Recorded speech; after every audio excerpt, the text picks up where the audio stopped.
한의사 박천생입니다. 아이가 갑자기 틱 증상을 보이면 스트레스 때문이라고 여겨서 처음에는 놀이치료나 심리상담을 먼저 시도하는 경우가 많습니다.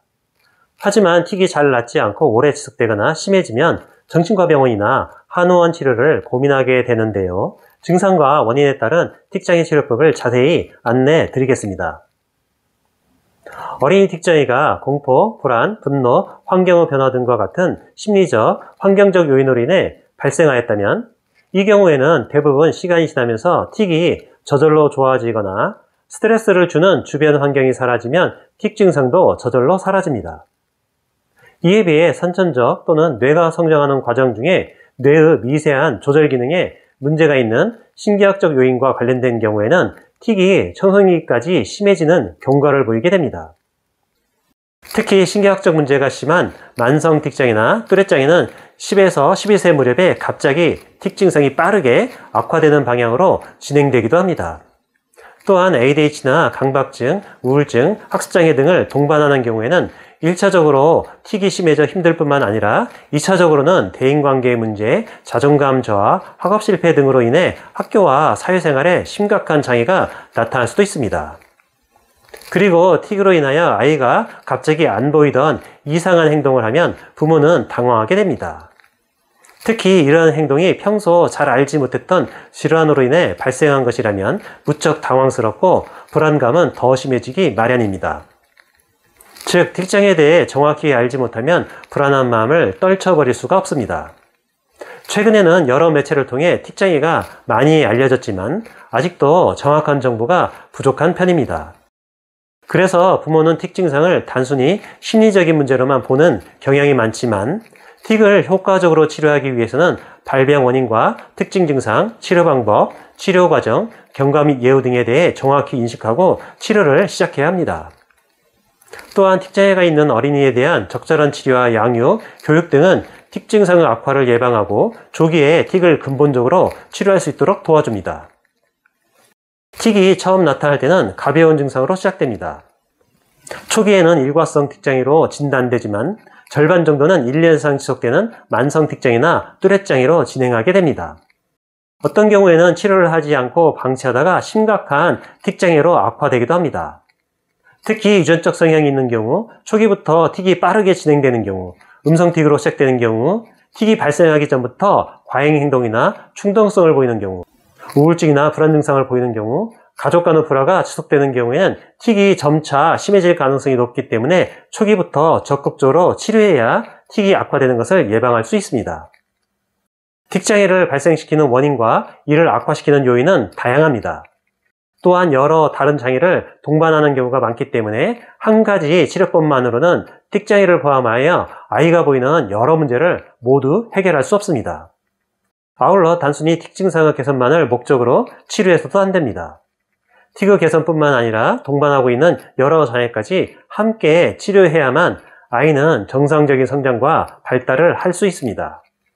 그래서 치료는 신경학적 문제 해결을 위주로 하는 생물학적 치료와 함께 심리적 갈등과 학습 문제 해결을 위한 여러 사회심리적 치료 등을 병행하는 것이 효과적입니다.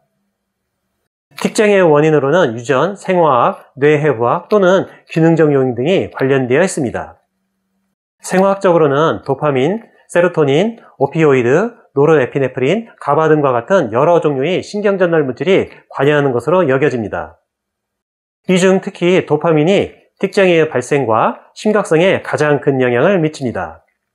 임상 연구에서 대부분의 틱장애 환자들이 도파민 수용체를 차단하는 약물에 60에서 80% 정도 효과를 보인다고 합니다.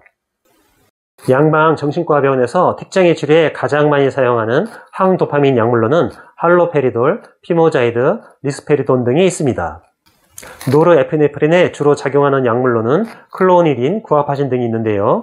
이 약물들은 ADHD와 틱이 함께 동반된 경우에 사용되지만 일반적으로 틱 증상에 대해서는 항도파민 약물에 비해 효과가 적은 편입니다. 강박증이나 우울증을 동반하는 경우에는 세로토닌 재흡수 억제제를 병행하기도 합니다. 틱장애를 가진 아이들은 틱에 대한 오해와 편견, 주위로부터 압력 때문에 정서적 문제가 발생하는 경우가 많습니다. 또한 스트레스가 많아지는 상황에서는 틱이 악화되고 틱 증상 자체가 아이의 정상적인 사회 적응에 심각한 장애를 초래하기도 합니다. 그 이유는 틱 자체가 주변 사람들이 알아차릴 수 있고 누가 봐도 이상하게 느껴지는 형태로 나타나기 때문입니다. 그래서 틱장애로 인해 우울증, 불안장애, 자신감 결여 등과 같은 2차적인 문제가 발생하는 경우에는 이에 대한 적절한 정신치료도 병행할 필요가 있습니다. 아울러 틱이 유전과 관련된 경우에는 부모가 심한 죄책감을 느낄 수도 있기 때문에 이에 대해서도 충분한 지지가 필요합니다. 그리고 아이가 다니는 학교와 협력하면 틱 증상 때문에 또래들로부터 소외되고 낙인찍히는 것을 선생님이 잘 보살펴 주게 되므로 치료에 도움이 됩니다. 한의학적으로는 틱장애의 원인을 크게 선천적 요인과 후천적 요인으로 나눌 수 있는데요. 선천적 요인으로는 태병이 대표적이며 후천적 요인으로는 풍, 화, 담, 경 등이 있습니다. 그 외에 평소 몸 상태 또한 틱의 발생에 영향을 줄 수 있는데요. 심어, 신어, 간화, 비어 등과 같은 오장의 문제입니다. 즉, 한의학적인 시각에서는 어느 한 가지 원인만으로 틱이 발생하는 것이 아니라 틱이 발생할 만한 소인이 조성되어 있을 때 이러한 요인들이 비로소 함께 작용하여 틱이 발생하는 것입니다.